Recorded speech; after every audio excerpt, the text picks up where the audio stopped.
Hello students, इस side Neeraj Gupta sir. Approach से आज हम नीट का पेपर सॉल्व करेंगे कि नीट के पेपर कैसा था। वैसे ऑन एन एवरेज देखेंगे तो नीट का जो फिजिक्स पार्ट था वो क्या था, इजी था अपने पास। नीट का फिजिक्स पार्ट अपने पास क्या था, फिजिक्स पार्ट अपने पास इजी था। फिजिक्स पार्ट अपने पास इजी था। चलो स्टार्ट करते हैं। तो अपने पास पहला क्वेश्चन जो यहाँ पर आप देखोगे, पहला क्वेश्चन है अपने पास कि an electric dipole is placed at an angle of 30 degree with an electric field intensity of E into 10 to the power 2 into 10 to the power 5 experiences a torque equal to 4। अरे इसके अंदर क्या है, अब आप सोच के देखो भाई। एक डाइपोल बोला है आपको, डाइपोल का एंगल आपको दे दिया कि एंगल आपके पास कितना है, 30 डिग्री। और आपको बोला है कि इलेक्ट्रिक फील्ड इंटेंसिटी आपके पास कितना है, 2 into 10 to the power 5 newton पर कूलम है। क्लियर है ये बात। और आपको बोला है कि जो टॉर्क आपको दे रखा है वो टॉर्क आपको कितना दिया है, टॉर्क आपको कितना दिया है, 4 न्यूटन मीटर आपको टॉर्क दे रखा है। आपको बोला है कि मैग्नीट्यूड ऑफ चार्ज निकालना है, क्यू आपको निकालना है।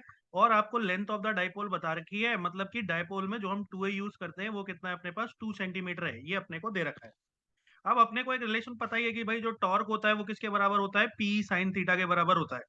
तो जो टॉर्क है वो अपने पास 4 दे रखा है, पी अपने को निकालना है। ई लेट सपोज कि ई अपने को कितना दिया है, 2 इंटू 10 to the power 5 दे रखा है।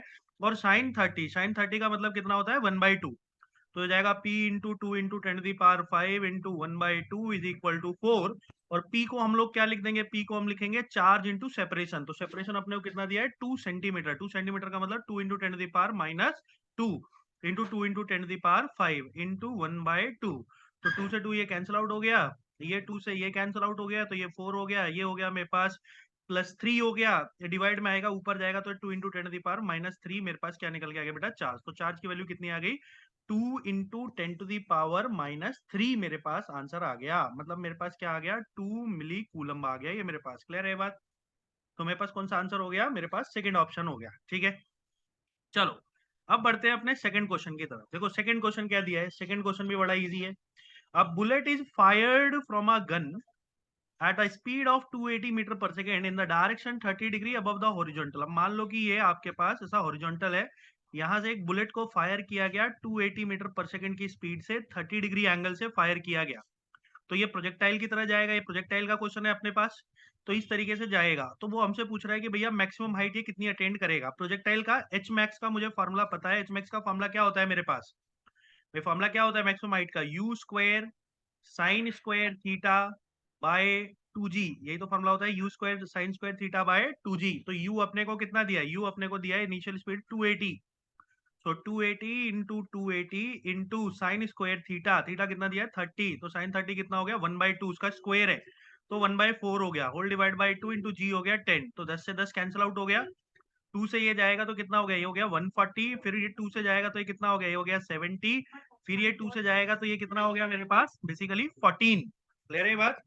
तो अपने पास जो आंसर होगा वो क्या होगा अपने पास, 70 इंटू 14। बट एक चीज है कि इसमें जी की वैल्यू अपने को कितनी दी है, 9.8 दी है। तो जी की वैल्यू अपने पास हम कितनी यूज कर लेंगे, 9.8 यूज कर लेंगे जी की वैल्यू।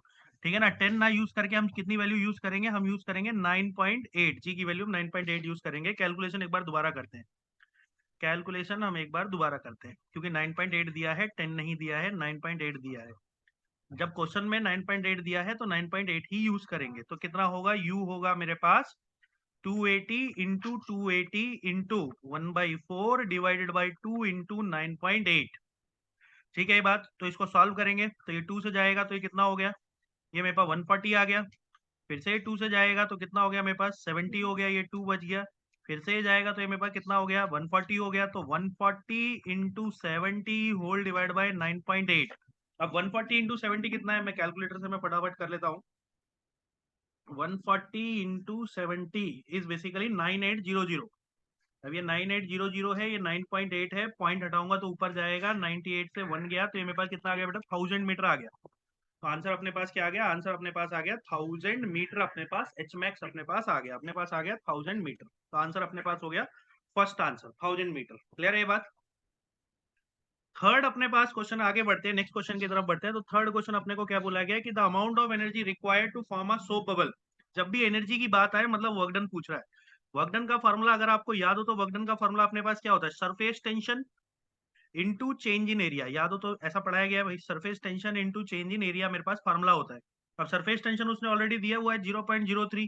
चेंज इन एरिया क्या है, वो बोल रहा है required to form a soap bubble, मतलब इनिशियली इसका कोई एरिया नहीं है, फाइनली इसका रेडियस कितना हो गया 2, तो भाई फाइनल माइनस इनिशियल करेंगे तो फाइनली रह जाएगा, दैट इज 4 पाई आर का स्क्वायर, आर मतलब 2 इंटू 10⁻⁻2 का होल स्क्वायर।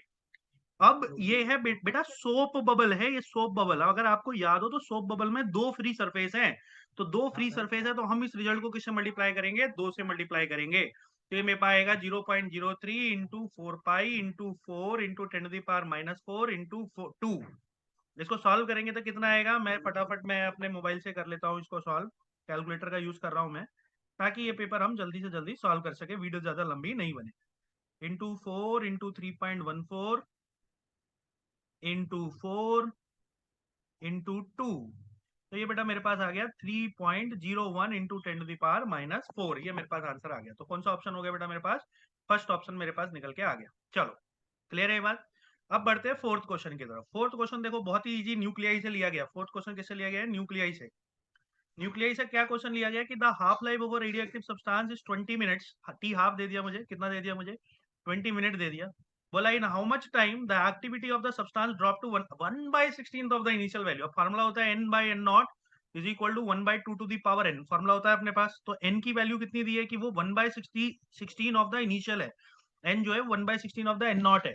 तो इसको अगर हम करेंगे तो ऐसा लिखेंगे 1/16 n not by N not is equal to 1/2 to the power n। इसको n नॉट से n नॉट गया, इसको लिखेंगे 1/2 to the power 4 is equal to 1/2 to the power n। Compare करेंगे तो n का वैल्यू कितना आ गया 4। अगर n का वैल्यू 4 है तो t निकालने के लिए क्या करते हैं, t half multiply by n। अब t हाफ अपने को कितना दिया है, t हाफ दिया 20 मिनट्स, तो 20 इंटू 4 मेरे पास कितना आ गया बेटा 80 मिनट्स मेरे पास आ गया, 80 मिनट्स। तो टाइम आ गया डायरेक्टली मेरे पास 80 मिनट, बिल्कुल सही ऑप्शन है, जिस भी बच्चे का ये पेपर है उसने बिल्कुल सही लगाया, 80 मिनट्स करेक्ट है। चलो भाई नेक्स्ट क्वेश्चन की तरफ बढ़ते हैं। नेक्स्ट क्वेश्चन क्या बोला गया, हाँ नेक्स्ट क्वेश्चन अपना एसी चैप्टर से उठा लिया इन्होंने, एसी में ट्रांसफार्मर से उठा लिया, एसी के ट्रांसफार्मर से उठा लिया। तो एसी के ट्रांसफार्मर से चैप्टर उठा लिया, क्वेश्चन उठा लिया। क्वेश्चन क्या बोला गया है, 12 वाट 60 वाट लंब। मैंने आपको पहले ही बोला कभी भी गिवन इन्फॉर्मेशन दी है उससे पहले क्या निकालो, रेजिस्टेंस निकालो, ये रेजिस्टेंस निकालो, करंट निकाल लो। यहाँ पर करंट निकाल लेता हूँ मैं, तो I1 मेरे पास आ जाएगा, क्योंकि lamp is connected to the okay secondary से कनेक्ट है ये। अगर ये सेकेंडरी से कनेक्ट है तो ये मेरे पास क्या आएगा बेटा I2 आएगा। I2 कैसे आएगा, अब I2 कैसे निकाले, पावर होता है, पावर क्या होता है VI, तो I मेरे पास क्या हो जाएगा P बाय V। तो पावर कितना दिया है 60, V दिया है 12, तो ये मेरे पास बेटा कितना आ गया 5 एम्पियर। मेरे पास क्या आ गया, ये I2 आ गया, एक्चुअली में सेकेंडरी का आ गया I2। अब बोल रहा है whose primary is connected to AC main, primary मतलब V1 दिया है, V1 कितना दिया है 220 वोल्ट। तो मुझे पूछा है कि what is the current in the primary winding, primary winding में मतलब I1 में अपना कितना करंट होगा ये मुझे पूछ रहा है। तो रिलेशन अपने पास होता है V1 by V2 is equal to I1 by I2 by I1, current का उल्टा होता है, पहले ही बता रखा है, पढ़ा है जब। तो V1 कितना है मेरे पास 220, V2 कितना है मेरे पास 12, I2 कितना है मेरे पास, I2 कितना है 5, और I1 कितना है मेरे पास निकालना है। तो I1 कितना आएगा, I1 आएगा 220, सॉरी 220, I1 इधर ले जाओ, तो I1 मेरे पास कितना आएगा, I1 मेरे पास आएगा, I1 आएगा मेरे पास 5 इंटू 12 डिवाइड बाई 220। फिर से मैं कैलकुलेटर का यूज करता हूँ, फटाफट करता हूँ, 5, yes 5 into 12 whole divided by 220 is equal to 0.27, yes correct। तो 0.27 ampere is the correct option। तो third option is the correct option, 0.27 ampere. Clear है ये बात। तो ये अपने हो गए 5 क्वेश्चन। चलो अब बढ़ते हैं अपने, चलो भाई अब बढ़ते हैं नेक्स्ट क्वेश्चन पे। नेक्स्ट क्वेश्चन क्या था अपने पास, देखो नेक्स्ट क्वेश्चन जो नीट में पूछा गया वो वेव ऑप्टिक्स से लिया गया। किससे लिया गया, वेव ऑप्टिक्स, वेव ऑप्टिक्स से लिया गया है। क्वेश्चन YDSE के ऊपर पूछा गया कि in YDSE two statements are given, if screen is move away from the slit angular separation of the fringe remain constant. अब देखो आप समझो, पहले तो बीटा का जो फॉर्मूला होता है वो होता है बेटा lambda D by D. Beta का फॉर्मूला क्या होता है, लैम्डा डी बाई डी, यही होता है, सही बोल रहा हूँ, beta is equal to lambda D by D. अब आप ये समझो कि ये जो बीटा है ना, ये बीटा जो होता है, मतलब अगर ये YDSE में आपने ऐसा पढ़ा है कि मान लो कि भाई एक ये रहा, एक फर्स्ट ब्राइट फ्रिंज ये रहा, सेकंड ब्राइट फ्रिंज ये रहा, सेकंड ये रहा, थर्ड ये रहा, मान लो, तो ये दोनों के बीच की दूरी होती है, मतलब ये लीनियर सेपरेशन है। क्या ये बीटा जो है, क्या है ये लीनियर सेपरेशन, हमें एंगुलर बोल रहा है। तो हमें ये पता है कि भाई जो अपने पास क्या होता है कि जो लीनियर सेपरेशन होता है, लीनियर सेपरेशन, लीनियर सेपरेशन या लीनियर सेपरेशन, या ऐसा बोलो एंगुलर सेपरेशन जो होता है, एंगुलर सेपरेशन, एंगुलर सेपरेशन वो अपने पास क्या होता है, linear separation, linear separation divide by capital D. मतलब अपने पास जो बीटा हो जाएगा वो बीटा अपने पास कितना हो जाएगा बेटा, लेमडा बाई डी। ये तो हो जाएगा beta is equal to lambda by d आ जाएगा अपने पास। मतलब बीटा मतलब एंगुलर सेपरेशन थीटा बोले तो theta is equal to lambda by D हो जाएगा। अब ये बोल रहा है कि भैया if the screen is move away from the two, the angular separation of the fringe remain constant. तो फ्रिंज कांस्टेंट रहेगा। तो भाई अब आप देखो डी पर तो ये डिपेंड ही नहीं कर रहा, ये तो स्मॉल डी पर डिपेंड कर रहा है। मतलब ये स्टेटमेंट क्या है, ये स्टेटमेंट बिल्कुल सही है। ठीक है ना, ये स्टेटमेंट बिल्कुल क्या है, बिल्कुल सही है कि भैया थीटा आपका क्या रहेगा, थीटा आपका कांस्टेंट रहेगा। बिल्कुल सही है, बिल्कुल कोई दिक्कत नहीं है इसके अंदर कि भाई कांस्टेंट ही रहेगा क्योंकि ये डी पर डिपेंड ही नहीं करता। सेकंड क्या बोला गया कि if the monochromatic source is replace by another monochromatic source of larger wavelength. अब मान लो वेवलेंथ लार्जर ले ली, अब वेवलेंथ लार्जर ले ली तो थीटा भी क्या होना चाहिए, बढ़ जाना चाहिए। तो मेरा एंगुलर सेपरेशन जो एंगुलर फ्रिंज है वो मेरा क्या होना चाहिए, इंक्रीज होना चाहिए। तो ये मेरे पास क्या हो गया, गलत हो गया। तो हमारा क्या है, स्टेटमेंट वन तो ट्रू है बट स्टेटमेंट टू क्या है बेटा, फॉल्स है। तो फर्स्ट क्वेश्चन मेरे पास होना चाहिए। क्लियर है ये बात? ओके चलो आगे बढ़ते हैं। नेक्स्ट क्वेश्चन अपने को क्या बोला गया कि the potential energy of a long spring when stretch is 2 centimetre is you. अब मान लो कि भैया पोटेंशियल एनर्जी स्प्रिंग के अंदर का फॉर्मूला होता है हाफ के एक्स स्क्वायर, पता है हमें ये बात। तो यू अपने को दिया है, ये हो गया हाफ के एक्स, मेरे पास हो गया 2 सेंटीमीटर। 2 सेंटीमीटर का मतलब हो गया 2 × 10⁻² का होल स्क्वायर। अब बोल रहा है the spring is stretch by 8 centimetre. अगर स्प्रिंग मान लो यू डैश हो गया उस टाइम पर, अगर 8 सेंटी के तो सेम ही रहेगा, तो 8 × 10⁻² का होल स्क्वायर हो गया। तो बताओ पोटेंशियल एनर्जी कितनी स्टोर्ड होगी उस टाइम पर, मतलब यू डैश निकालना है। दोनों को डिवाइड करो, हाफ के से हाफ के कैंसिल आउट, तो ये हो जाएगा यू बाय यू डैश, ये 10⁻², ये कैंसिल आउट हो जाएगा, ये हो गया 2 2 जा 4, ये हो गया 8 8 जा 64। तो ये हो गया मेरे पास 16 बेटा। तो यू डैश मेरे पास कितना आ गया, 16 यू आ गया मेरे पास। क्लियर है ये बात? तो यू डैश अपने पास कितना निकल के आ गया, 16 यू। क्लियर है? चलो नेक्स्ट क्वेश्चन की तरफ बढ़ते हैं हम। तो ये अपना सेकंड ऑप्शन बिल्कुल सही है, u is equal to 16। Next question अपने को बोला गया कि in a plane electromagnetic wave travelling in a free space the electric field component oscillate sinusoidally at a frequency. Frequency दे दी मुझे, न्यू दे दिया मुझे, न्यू दे दिया मुझे 2 × 10⁻10 हर्ट्ज। और बोला उसका एम्पलीट्यूड जो है, मतलब ये ई नॉट जो है, वो ई नॉट मुझे दिया है 48 volt per meter. Then the amplitude of oscillating magnetic field B not क्या होगा वो मुझे पूछ रहा है, और मुझे सी दे रखा है। अब अपने को रिलेशन पता है कि ई नॉट बाय बी नॉट जो होता है वो सी के बराबर होता है। रिलेशन हमने पढ़ा है, ये इलेक्ट्रोमैग्नेटिक वेव से उठा लिया एक क्वेश्चन, ईएम वेव से। तो ई नॉट बाय बी नॉट सी के बराबर है, तो अपने पास बी नॉट किसके बराबर होगा बेटा, ई नॉट बाय सी के। तो ई नॉट कितना हो गया 48, और सी मेरे पास कितना हो गया, बेसिकली स्पीड ऑफ लाइट हो गया 3 × 10⁻8। तो 3 1 जा 3 3 6, तो वो 16 × 10⁻−8, मतलब हम बोल सकते हैं 1.6 × 10⁻7। तो बिल्कुल करेक्ट है, first option is the correct answer. Clear है ये बात? चलो जी नेक्स्ट क्वेश्चन पर बढ़ते हैं। नेक्स्ट क्वेश्चन मुझे बोला गया कि एक कार्नट इंजन है जिसकी एफिशिएंसी 50% है, मतलब ईटा मुझे 50% दिया है। 50% का मतलब 50/100, मतलब कि 1/2, मतलब कि 0.5 मुझे एफिशिएंसी दे रखी है। When it's source is at temperature, मतलब सोर्स टेम्परेचर मतलब T1 दिया है, कितना दिया है 327 डिग्री सेल्सियस में दिया है। पहले हम इसको किस में कन्वर्ट करेंगे, सेल्सियस में। तो 327 + 273 कितना होगा, 600 केल्विन आ गया मेरे पास। अब ईटा का फॉर्मूला होता है 1 - T2/T1, याद हो तो फॉर्मूला पड़ा है। तो ईटा मेरे पास कितना आ गया बेटा, ईटा हो गया 0.5 -1 ले लो, इधर ले जाओ, इक्वल टू -T2 मुझे निकालना है क्योंकि सिंक का पूछ रहा है, और T1 हो गया 600 केल्विन।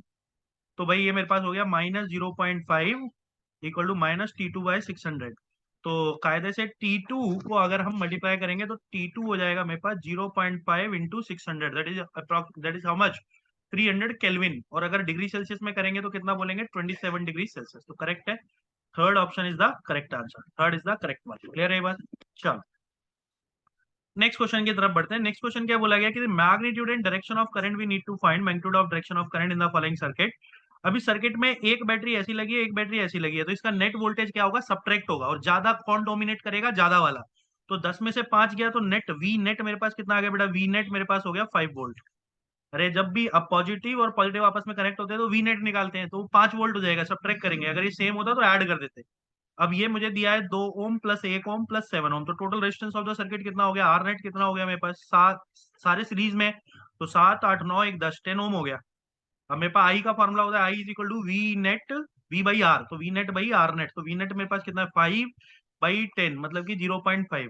और कहाँ से कहाँ को बहेगा, मैंने कहा जिसका ज्यादा वोल्ट होता है वो डोमिनेट करता है। तो कौन डोमिनेट करेगा, 10 वोल्ट की बैटरी डोमिनेट करेगी, तो करंट इधर से इस डायरेक्शन में जाएगा, मतलब ए से बी को जाएगा थ्रू ई। बिल्कुल सही है। तो भाई अपने पास fourth option is the correct answer. Clear है बात? चलो नेक्स्ट क्वेश्चन की तरफ बढ़ते हैं।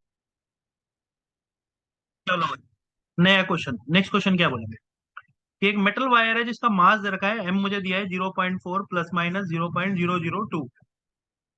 ओके, तो और मुझे रेडियस दे रखा है बेटा, इसका रेडियस दे दिया 0.3 प्लस माइनस 0.001। लेंथ मुझे दे दिया 5 प्लस माइनस 0.02। इसमें बस यूनिट है अपने को दिया है, ये एमएम में दिया है, ये सेंटीमीटर है। खैर यूनिट का यहाँ कोई पंगा नहीं है, ठीक है ना। अब अपने बात करते हैं डेंसिटी की। तो डेंसिटी का फॉर्मूला अपने को पता ही है, मास बाय वॉल्यूम होता है। ये एक्चुअली में एरर से उठा लिया है, errors, units and measurement chapter. 100% इसमें से 2-3 सवाल बनते हैं, और इस बार भी आप देखोगे तो आपको सवाल इससे मिले हैं इस चैप्टर से। तो density equal to mass by volume है, मास को लिखेंगे वॉल्यूम, सिलिंड्रिकल वायर होगी ऑब्वियसली। तो वॉल्यूम का सिलिंड्रिकल का वॉल्यूम क्या लिखा जाएगा? बोलो भाई बोलो, वॉल्यूम क्या लिखा जाएगा? वॉल्यूम लिखा जाएगा पाई आर स्क्वायर एच। तो पाई आर स्क्वायर एच। अब एरर एरर के फॉर्म में कैसे लिखेंगे?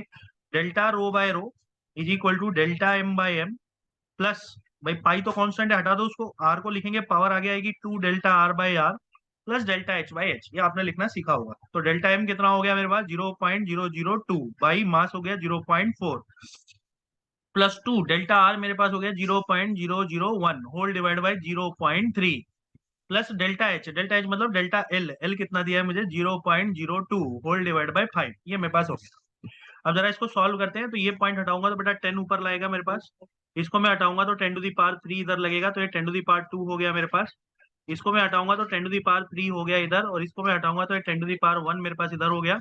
इसको मैं हटाऊंगा तो 10 टू दी पावर मतलब 100 नीचे आ गया। तो टोटल मेरे पास हो गया, देखते हैं जरा, 2/400 हो गया, प्लस कितना हो गया, बड़ा कंफ्यूजिंग सा हो गया यहाँ पर, 2 इंटू ये हमने हटाया था यहाँ से 10 लगा था यहाँ पर, तो ये 10 से एक गया तो 2 बचा, तो 1/300 हो गया बेटा नीचे, प्लस ये हो गया 2/500 हो गया मेरे पास। क्लियर है ये बात? तो एलसीएम मेरे पास कितना होगा 5, 3 और 4 का? बोलो बोलो बोलो, 5, 3, 4 का एलसीएम कितना होगा भाई? 13 ही कितना होगा एलसीएम? या चलो इसको काट दो। नहीं रहने दो इसको। एलसीएम कितना होगा? 4, 3 और 5 का एलसीएम अगर हम लेंगे, 4, 3 और 5 का, तो भाई 5 वंजा ले लो, तो 5 3 जा 15, 15 4 जा कितना हो गया 60, तो 600 इसका 6000 इसका एलसीएम ले लो। तो 4 को 400 को किससे मल्टीप्लाई करेंगे कि 6000 आएगा? बताओ भाई। 4 को 12 से मल्टीप्लाई करेंगे, तो इसको भी 12 से मल्टीप्लाई करेंगे, तो ये हो जाएगा 24 प्लस, ये 3 को किससे मल्टीप्लाई करेंगे? 3 को हम मल्टीप्लाई करेंगे भाई 60 बनाने के लिए, 3 को किससे मल्टीप्लाई करेंगे? 20 से मल्टीप्लाई करेंगे, तो इसको भी 20 इंटू 2 40 हो गया है मेरे पास, प्लस 500 को किससे मल्टीप्लाई करेंगे बेटा? 500 को 60,000 बनाने के लिए हम किससे मल्टीप्लाई करेंगे? नहीं, इसको हम 12 से नहीं करेंगे, सॉरी, क्योंकि 12 15 से करेंगे। 15 4 जाओगा, 15 15 टू 30 हो जाएगा ये मेरे पास, तो ये मेरे पास 30 हो गया। और ये इसको हम करेंगे 12 से, तो ये मेरे पास 24 हो गया। ओके अब ठीक है। तो 30 40 हो गया मेरे पास, 70 80 90 94/6000। और परसेंटेज बनाने के लिए इसको 100 से मल्टीप्लाई करेंगे, 20 से 20 गया, तो 94/60। मैं मोबाइल से कैलकुलेशन लेता हूँ। तो 94 डिवाइड बाय 60 मेरे पास आ गया बेटा 1.5 आ गया अप्रोक्सीमेटली, 1.56 आ रहा है। मतलब इसको हम क्या बोल सकते हैं, कितना हो गया अप्रोक्सीमेटली? 1.6%। क्लियर है ये बात? तो अपना आंसर हो गया 1.6%। ओके क्लियर है? चलो नेक्स्ट क्वेश्चन की तरफ बढ़ते हैं। चलो बेटा यस, नेक्स्ट क्वेश्चन की तरफ बढ़ते हैं। नेक्स्ट क्वेश्चन अपने पास पूछा गया कि given below are the two statement, photovoltaic devices can convert optical radiation into electricity. बिल्कुल सही बात है भाई। फोटोवोल्टेनिक का काम क्या होता है कि जो भी ऑप्टिकल रेडिएशन आ रहा है, जो भी अपनी सनलाइट आ रही है, कुछ भी आ रहा है, उसको इलेक्ट्रिसिटी में कन्वर्ट करना। बिल्कुल ट्रू स्टेटमेंट है ये, कोई दिक्कत नहीं है इसमें। वो बोल रहा है कि Zener diode is designed to operate under reverse bias in breakdown region. भाई अब आपको याद हो तो जीनर डायोड जो होता है ना, वो आफ्टर ब्रेकडाउन वर्क करता है। भाई जीनर डायोड कब ब्रेकडाउन, कब वर्क करता है? After breakdown. He is saying, what the question is saying, that it is working operate under reverse bias in breakdown reason. Breakdown region में काम नहीं करता, वो तो फोटो डायोड करता है। ये जीनर डायोड है। जीनर डायोड किस पे वर्क करता है? After breakdown. तो ये स्टेटमेंट क्या हो गई बेटा? फॉल्स हो गई मेरे पास। तो भैया स्टेटमेंट 2 मेरे पास इनकरेक्ट है और स्टेटमेंट 1 मेरे पास करेक्ट है। फर्स्ट ऑप्शन मेरे पास हो गया। क्लियर है ये बात? चलो नेक्स्ट क्वेश्चन पे बढ़ते हैं। The full wave rectifier of a PN junction diode is a central tap consist of transformer, capacitor, load। अब आपको याद हो तो कैपेसिटर हम क्यों लगाते हैं? टू प्यूरिफाई, और we can say that what, किस लिए, फिल्टर सर्किट के लिए लगाते हैं, फिल्टर सर्किट, अगर आपने पढ़ा हो तो फिल्टर सर्किट। तो which of these component remove the AC ripple from the rectified output, मतलब कहने का मतलब है अब आउटपुट आ गया, आउटपुट में अपने आपको याद हो तो ऐसा डीसी आता है, पर जब आउटपुट आता है तो प्योर डीसी नहीं होता है, उसमें क्या होता है, थोड़ा ना थोड़ा एसी का कंपोनेंट होता है। उस एसी को कंपोनेंट को रिमूव करने के लिए हम किसका यूज करते हैं, कैपेसिटर को, जो कि उसको फिल्टर करता है। तो अब सोचो कि अगर कैपेसिटर को हटा दिया जाए तभी तो बेसिकली क्या होगा, which of this component remove the AC ripple from the rectified output, कौन काम कर रहा है, कैपेसिटर काम कर रहा है। तो बेसिकली कैपेसिटर, क्योंकि भाई ट्रांसफॉर्मर का काम तो हाई टू लो करने का होता है, या लो टू हाई, वो कर दिया उसने, लोड रेजिस्टेंस तो रहेगा ही रहेगा, केवल क्या चीज हटा, capacitor, because capacitor we are using it as a filter circuit. Okay, clear है। चलो नेक्स्ट क्वेश्चन बोला गया, in an LCR circuit the inductance L is given to you, L दे दिया बेटा 10 मिली हेनरी, 10 इंटू 10 की पावर माइनस 3 हेनरी, आपको capacitance दे दिया 1 इंटू 10 की पावर माइनस 6 फराड दे दिया, रेजिस्टेंस आपको दे दिया 100 ohm, frequency at which resonance अगर, रेजोनेंस का फॉर्मूला फ्रीक्वेंसी होती है 1/2 pi under root of L C, तो ये हो गया 1/2 pi under root of L, L हो गया 10 इंटू 10 की पावर माइनस 3 और सी हो गया 10 की पावर माइनस 6। तो बेटा ये हो गया मेरे पास 10 की पावर माइनस 2, समझो यहाँ पर ये 10 की पावर माइनस 2 हो गया, और माइनस 6, -2 - 6 मेरे पास कितना हो गया, -8 हो गया, तो ये 10 की पावर -8 हो गया। अभी बाहर आएगा तो ये 10 की पावर -4 हो गया, तो ये हो गया 2 पाई इंटू 10 की पावर -4 हो गया, इसको ऊपर लेके जाऊंगा तो +4 हो गया, तो 1/2 पाई इंटू 10 की पावर +4।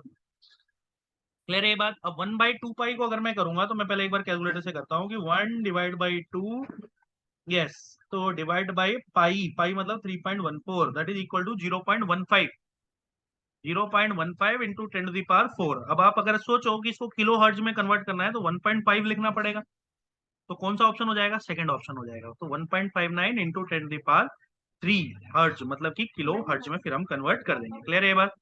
ओके, नेक्स्ट क्वेश्चन क्या बोला गया, the radius of the ratio of radius of gyration of a solid sphere.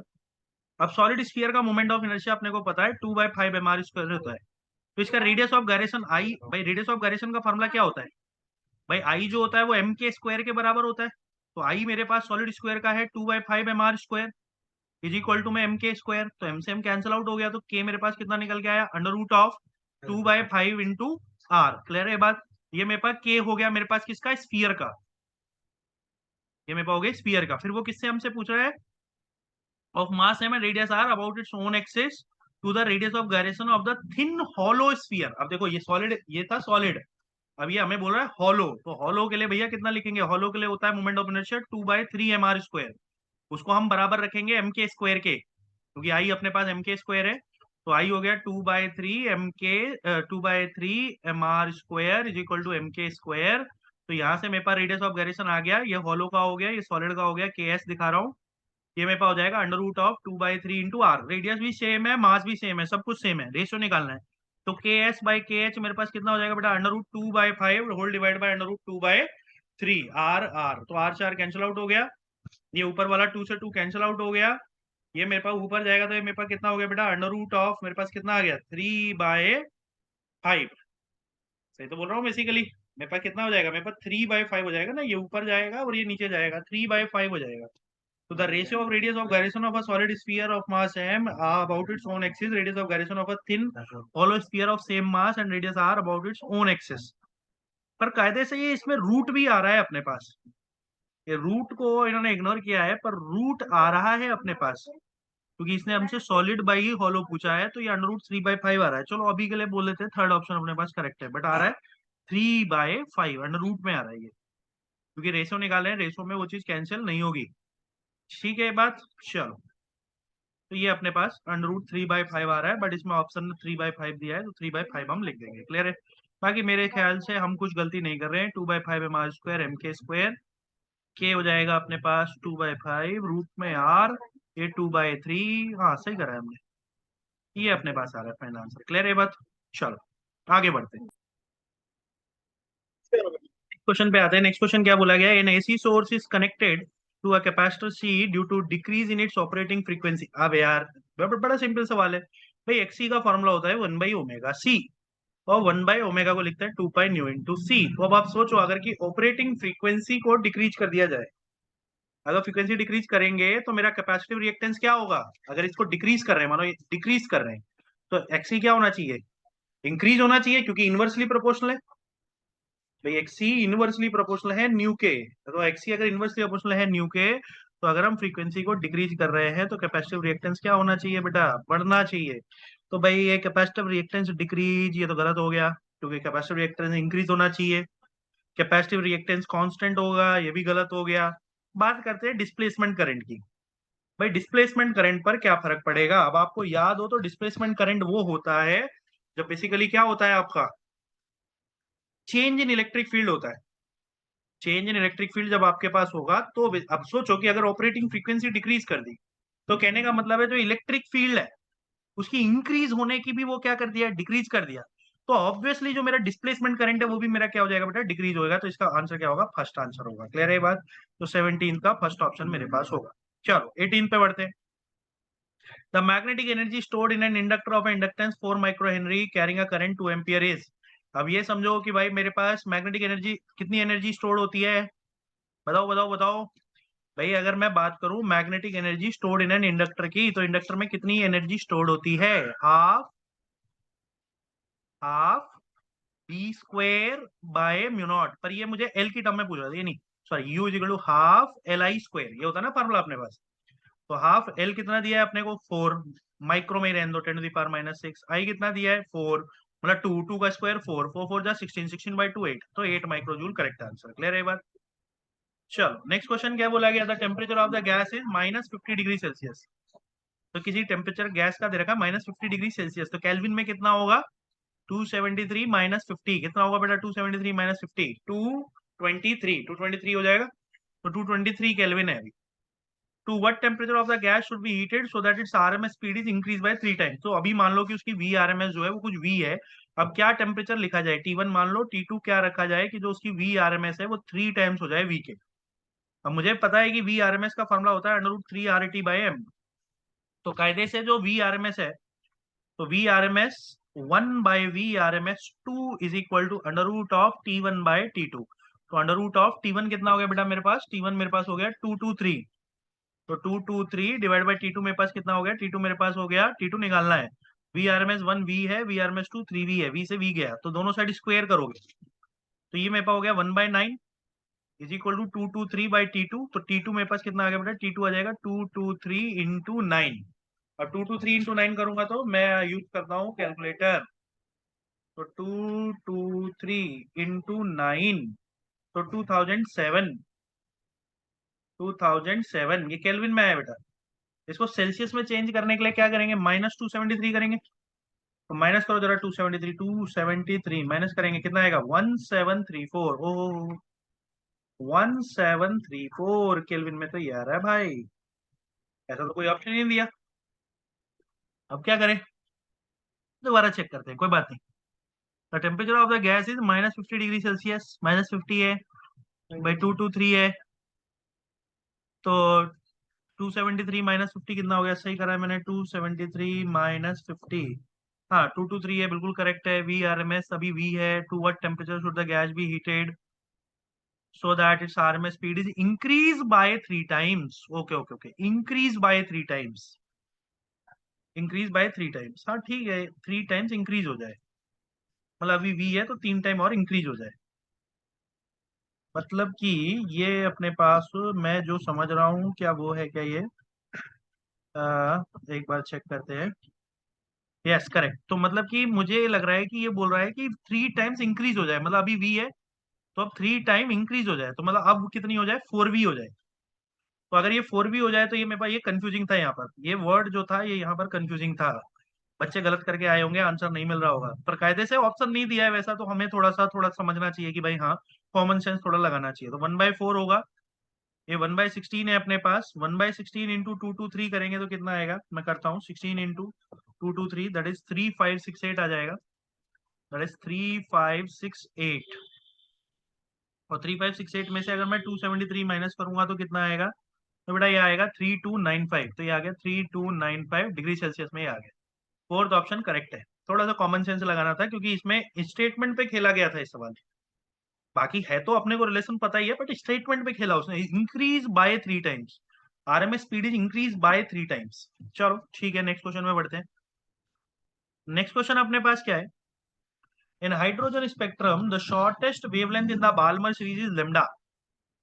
अब बाल्मर सीरीज क्या होती है ये बताओ। लाइमन बाल्मर, लाइमन बाल्मर का मतलब है N1 इक्वल टू 1। ठीक है ना। लाइमन का मतलब ये होता है कि N1 1 से लेके N2 2 3 4। अब ये बोल रहा है कि बाल्मर, तो लाइमन के बाद बाल्मर मतलब बाल्मर वाला N1 2 हो गया और N2 की वैल्यू कुछ भी होगी। अब ये बोल रहा है शॉर्टेस्ट वेवलेंथ। अब एनर्जी का फॉर्मूला होता है बेटा Hc बाई लेमडा। ठीक है ना। वेवलेंथ शॉर्टेस्ट है, वेवलेंथ शॉर्टेस्ट का मतलब हो गया कि एनर्जी सबसे ज्यादा है। एनर्जी ज्यादा का मतलब क्या हो गया, सोच के बताओ। एनर्जी ज्यादा है तो N2 की वैल्यू क्या होनी चाहिए, इनफाइनाइट होनी चाहिए। तो उस टाइम पर ये जो अपने को दिया है लेमडा दिया है, तो फॉर्मूला होता है 1/λ equal to are 1/n1 square, मतलब 1/2 का स्क्वायर माइनस 1/इंफिनिटी का स्क्वायर। 1/इंफिनिटी मीन 0। तो ये r/4 आ गया, मतलब लेमडा की वैल्यू कितनी निकल के आ गई, 4/r। तो the shortest wavelength in the Brackett series, Brackett series में कितनी शॉर्टेस्ट वेवलेंथ होगी वो मुझे पूछ रहा है। अब आप ये समझो कि अगर मैं लाइमन बाल्मर पाश्चेन ब्रैकेट, ब्रैकेट का मतलब N1 की वैल्यू हो गई बेटा 4 और N2 की वैल्यू फिर से क्या हो गई, इन्फिनिटी। तो अब की बार अगर मैं 1/λ डैश लिखूंगा तो क्या लिखूंगा, R इंटू 1/N1, मतलब 1/16 माइनस 1/इंफिनिटी स्क्वायर अगेन 0। तो ये मेरे पास आ गया R/16 इक्वल टू 1/λ डैश। अब ऐसा करो, यहाँ से R का वैल्यू पुट कर दो। R कितना है, 4/λ है मेरे पास। यहाँ से अगर निकालू तो R का वैल्यू हो गया 4/λ इंटू 16, तो 4 4 जा 16, तो लेमडा डैश कितना आ गया बेटा, 4 टाइम्स ऑफ लेमडा। तो भैया बिल्कुल सही, चौथा ऑप्शन मेरे पास बिल्कुल करेक्ट है। ठीक है ये बात, तो ये मेरे पास नेक्स्ट क्वेश्चन। चलो नेक्स्ट क्वेश्चन बढ़ते हैं। If the galvanometer G does not show any deflection in the circuit shown the value R. अब देखो ये कॉमन सेंस वाली बात है कि भैया अगर गैल्वेनोमीटर कोई डिफ्लेक्शन शो नहीं कर रहा है, मतलब इस ब्रांच में कोई करंट फ्लो नहीं कर रहा है, और ये करंट तभी फ्लो नहीं करेगा क्योंकि ये 2 वोल्ट है तो ये भी 2 वोल्ट है, और ये 0 है, ये 0 है तो ये भी 0 है, और ये भी 2 है। जब ये ऐसा होगा तभी तो इसमें कोई करंट फ्लो नहीं करेगा, मतलब इस रेजिस्टेंस के क्रॉस कितना वोल्टेज ड्रॉप है, 2 वोल्ट। अब 10 में से 2 तो इधर ड्रॉप हो गया तो बचा कितना, 8 वोल्ट इधर ड्रॉप होगा, ऑब्वियस बात है। अगर 8 इधर ड्रॉ हो रहा है, 400 ओम का रेजिस्टेंस है, तो करंट कितना बह रहा होगा भाई, V is equal to I R लगाएंगे तो आई होगा मेरे पास V/R। तो वोल्टेज मेरे पास हो गया 8, रेजिस्टेंस हो गया मेरे पास 400, तो 1/8 5 जा 40, 1/50, तो आई आ गया मेरे पास 1/50 एम्पियर। अब ये करंट केवल इसी सर्किट में बहेगा, तो आई मेरे पास अगर है 1/50, वोल्टेज मुझे दिए 2 वोल्ट, रेजिस्टेंस निकालना है, तो भाई are is equal to V/I, तो V हो गया 2, 1/50, तो 1/50 ऊपर जाएगा तो कितना होगा बेटा 100, तो आंसर आ गया मेरे पास 100 ओम। क्लियर है बात। ओके चलो। A vehicle travel half the distance with a speed v and the remaining distance with speed 2v। अब यहाँ पर एवरेज स्पीड पूछ रहा है, तो कभी भी अगर ऐसा होता है कि हाफ हाफ डिस्टेंस होता है, मतलब ये d/2 है, ये कुछ v से ट्रेवल हो रहा है, अगला d/2 है, वो कुछ 2v से ट्रेवल हो रहा है, 2v से ट्रेवल हो रहा है, तो या तो इसको बेसिक से निकाल लो, नहीं तो अपने पास इसका फॉर्मूला भी होता है, या तो फॉर्मूला लगा दो। चलो बेसिक से कर लेते हैं। तो एवरेज स्पीड का फॉर्मूला होता है total distance by total time, total distance by total time. तो टोटल डिस्टेंस कितना है बेटा मेरे पास, d है। टोटल टाइम कैसे लिखेंगे, यहाँ का टाइम t1 ले लो, यहाँ का टाइम t2 ले लो। अब speed equal to distance upon time होता है, तो टाइम हो जाएगा डिस्टेंस बाय स्पीड। तो पहले वाले के लिए डिस्टेंस है d/2 और स्पीड है बेटा v। दूसरे वाले के लिए डिस्टेंस है d/2, स्पीड है बेटा 2v। तो भैया d कॉमन लेके सारा कैंसिल आउट हो जाएगा, तो ये मेरे पास बचेगा 1/2v प्लस 1/4v। एलसीएम लोगे तो कितना आएगा, एलसीएम आ गया 4v, तो ये 2 से मल्टीप्लाई हुआ, 2 + 1 3, तो ये हो गया मेरे पास 4v/3। करेक्ट आंसर है first option, 4v/3 is the correct option. Very easy question भाई, ये motion in a straight line से डायरेक्ट क्वेश्चन उठा लिया इन्होंने, वेरी इजी।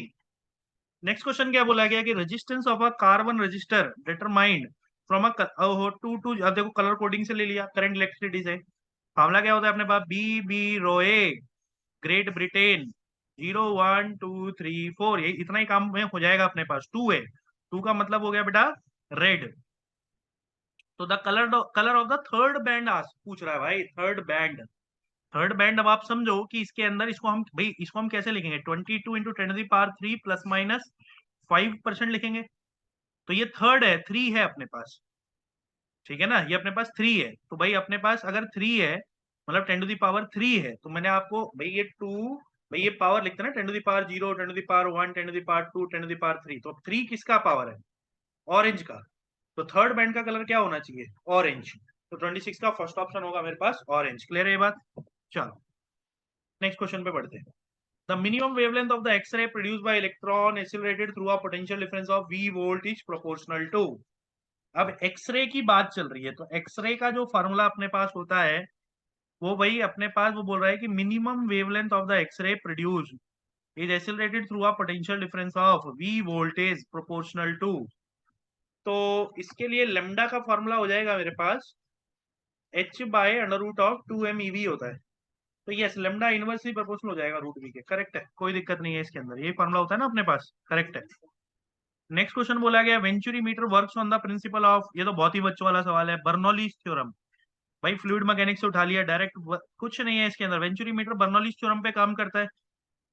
अरे पढ़ा होगा ना आपने, रेट ऑफ फ्लो निकालने के काम में आता है। यस, तो बेसिकली बर्नौलीज थ्योरम के प्रिंसिपल पे काम करता है।